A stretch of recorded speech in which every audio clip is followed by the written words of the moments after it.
আমার মনে হয় লঞ্চের সাথে আমার কোনো না কোনো এক শত্রুতা রয়েছে। আমি যখনই সদরঘাটের উদ্দেশ্যে বাসা থেকে বের হই, তখনই কোনো না কোনো ঝামেলার মধ্যে পড়ে যাই। ঠিক এবারও তাই হলো।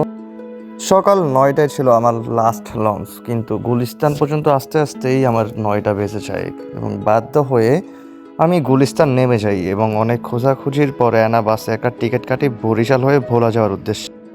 এবং শেষমেশ যে টিকিটটা কাটলাম সেটাও একদম শেষের দিকে, কিন্তু কোনো উপায় না পেয়ে আমি টিকিটটা নিয়ে নেই এবং বাসও ছেড়ে দেয় আমি ওঠার পরপরই। এবং ঠিক ২ মাস পর আবার ভোলা যাচ্ছি ঈদের উদ্দেশ্যে। গুলিস্তান থেকে বরিশালের উদ্দেশ্যে বাস ছেড়ে দেয় ঠিক ৯টায় এবং কিছুক্ষণ পরেই দেখি মাওয়া রোডে চলে আসলো এবং সারা রাত না ঘুমানোর ফলে আমি অনেক টায়ার্ড ছিলাম এবং দেখতে অনেকটা বিধ্বস্ত লাগছিল। এভাবেই চলে যায় কিছুক্ষণ এবং তারপরেই পদ্মার খেলা এবং পদ্মা নদীতে যেই ঢেউ। ও বাই দ্য ওয়ে, আমার কিন্তু ১,০০০ ফলোয়ার হয়ে গিয়েছে। যারা আমাকে ফলো দিছে সবাইকে ধন্যবাদ। মাওয়ার সৌন্দর্য কিছুক্ষণ দেখার পরপরই আমি ঘুমিয়ে যাই এবং ঘুম থেকে উঠেই দেখি যে বাস ব্রেক দিয়ে দিয়েছে এবং বাস থেকে নামার পর কিছু ক্লিপ নিলাম এবং তারপর কিছু খাওয়া দাওয়া করার পর আবার সেই বাস উঠে যাই এবং বাস ছেড়ে দেয় বরিশালের উদ্দেশ্যে। এবং যদিও আমি খুব একটা বরিশাল দিয়ে ভোলা যাই না, কিন্তু যখনই লঞ্চ মিস হয় তখনই আমার বরিশাল দিয়ে যেতে হয় এবং এবারও সেই সুযোগটা আজকে হলো। এবং সমস্যা যেন আজকে আমার পিছুই ছাড়ছে না। ঘুমিয়ে থাকার কারণে আমি নথিলাবাদকে পিছনে রেখে চলে আসি এবং বাসের স্টপটাও খেয়াল করিনি আমি যে পিছনে ঘুমিয়ে পড়েছি। অ্যান্ড দেন আমি রিকশায় উঠে যাই এবং আমার পরবর্তী গন্তব্য বিবির পুকুর পাড় এবং সেখানে রয়েছে আবিদ হাসান রাফি, বা আমার খুবই ক্লোজেস্ট একটা ফ্রেন্ড বা ভার্সিটির ক্লোজ ফ্রেন্ড।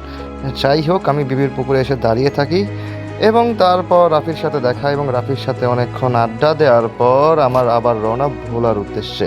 বরিশাল কিন্তু অনেক বেশি সুন্দর এবং চারদিকে এত বিল্ডিং এবং রাস্তাঘাট অনেক বেশি সুন্দর এবং আমার খুবই ভালো লাগে বরিশাল এবং সৌন্দর্য দেখতে দেখতে আমি চলে আসলাম লঞ্চ ঘাটে এবং তারপর আমার উদ্দেশ্য স্পিড বোটে করে ভোলার দিকে রওনা দেওয়া এবং দেখতে দেখতে আমি চলে আসলাম এবং প্রায় ৮ জনের জন্য অপেক্ষা করা, কারণ একটা স্পিড বোট ৮ জন না হলে তারা ছাড়ে না এবং তারপর ৮ জন হওয়ার পরেই স্পিড বোট ছেড়ে দেয় এবং তারপর আমরা উঠে যাই এবং বসে থাকি অনেকক্ষণ, প্রায় ৩৫ মিনিটের একটা ছোটোখাটো একটা ট্যুর।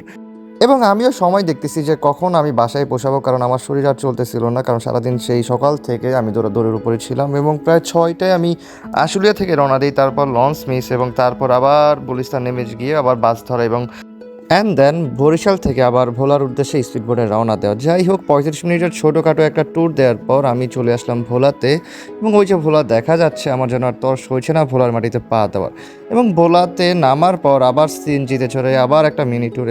ভোলার সৌন্দর্য দেখতে দেখতে যতই সামনে যাচ্ছি ততই যেন বাড়িতে পা দেওয়ার জন্য মন ছটফট করে উঠছে এবং ভোলাতে ঢুকে এই গরু দেখে মনে হলো না সত্যি ঈদের একটা আমেজ চলে আসছে। এবং এই গরু যদিও কখনো আমার হাটে গিয়ে কেনার অভিজ্ঞতা নেই, তবে এবার ভাবছি যে গরু কিনতে যাব বা গরু দেখতে যাব হাটে।